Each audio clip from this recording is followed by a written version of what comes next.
তোমার মুক্তি পেতে না পেতেই বিস্ফোরক মন্তব্য। কে? তাহলে ফ্রেন্ডস এই ভিডিওটি অবশ্যই দেখতে হবে। আদৌ কি বিয়ে হয়েছিল? কোথায় সংসার পেতেছিল সাকিবের সঙ্গে? তারই বেফাস মন্তব্য করলেন বুবলি। হ্যাঁ ফ্রেন্ডস, বুবলি। তো চলো ফ্রেন্ডস, আজকের এই ইন্টারেস্টিং ভিডিও।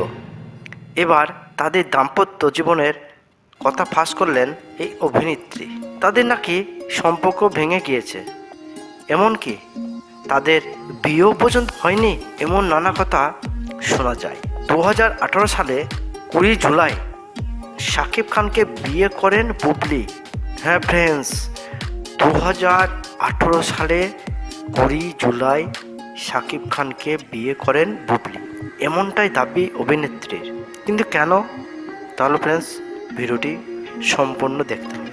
2 বছর পর অর্থাৎ 2020 সালের মার্চে জন্ম হয় তাদের ছেলে শেহজাদ খান। যদিও 2 বছর লুকিয়ে রেখেছিল ছেলের জন্মের কথা, ভাবা যায় ফ্রেন্ডস। 2022 সালে প্রকাশ্যে আনে ছেলের বিষয়টি। তার কয়েক মাস পরে হঠাৎ বুবলির সঙ্গে তার সম্পর্কে অবৈধ বলে ঘোষণা করেন সুপারস্টার শাকিব খান। বিয়ে করলো, ছেলে হলো, তারপরে অবৈধ বলে ঘোষণা সুপারস্টার শাকিব খানের। তারপর তাদের মধ্যে আমরা সোশ্যাল মিডিয়ায় বাংলায় বলতে গেলে কাদা ছোড়াছুড়ি, তা তো ফ্রেন্ডস আমরা দেখেছি। প্রকাশ্যে শাকিবকে দোষারোপ করেন অভিনেত্রী। একটি সংবাদ মাধ্যমকে তার সঙ্গে শাকিবের বিয়ে ও সংসার নিয়ে নানান অজানা তথ্য ফাঁস করলেন অভিনেত্রী। অনেকে বলেন বুবলি যে শাকিবের স্ত্রী, তার কোনো প্রমাণ নেই। সমালোচকদের এই মন্তব্যের জবাবে নায়িকা একটি সংবাদ মাধ্যমে বলেছেন, আমাদের বিয়ে পূর্বাইলে শাকিব খানের বাড়িতেই হয়েছিল।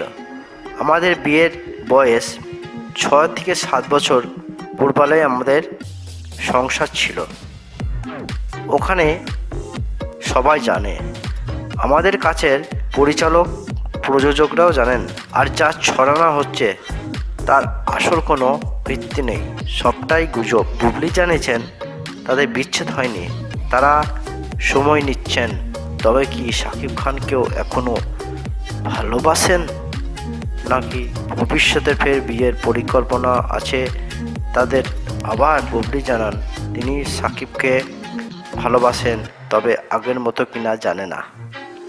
তবে মায়া একটা আছে বুবলির কথায়, বিয়ে, প্রেম সব নিয়ে আর কখনো ভাবতে পারবো না। শুধু আমি আমার কাজ, সন্তানকে গুরুত্ব দিচ্ছি।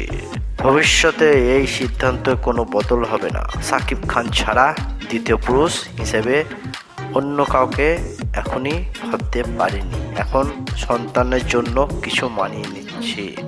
তাহলে ফ্রেন্ডস আজকে ভিডিওটিতে সম্পূর্ণ তথ্য তুলে ধরার চেষ্টা করেছি। এবং ফ্রেন্ডস কিছুদিন ধরে দেখছি চ্যানেলে লাইক সাবস্ক্রাইব করতে একবারেই ভুলে গেছো। তাই ফ্রেন্ডস একটি ভিডিও করতে অনেক সময় লাগে, কালেকশন নিতে অনেক সময় লাগে। তাই ফ্রেন্ডস রিকোয়েস্ট, ভিডিওটি ভালো লাগলে অবশ্যই একটি লাইক, এবং এই ধরনের আরও ইন্টারেস্টিং ভিডিও পেতে অবশ্যই চ্যানেলটিকে সাবস্ক্রাইব অবশ্যই করে রাখবে। Take care.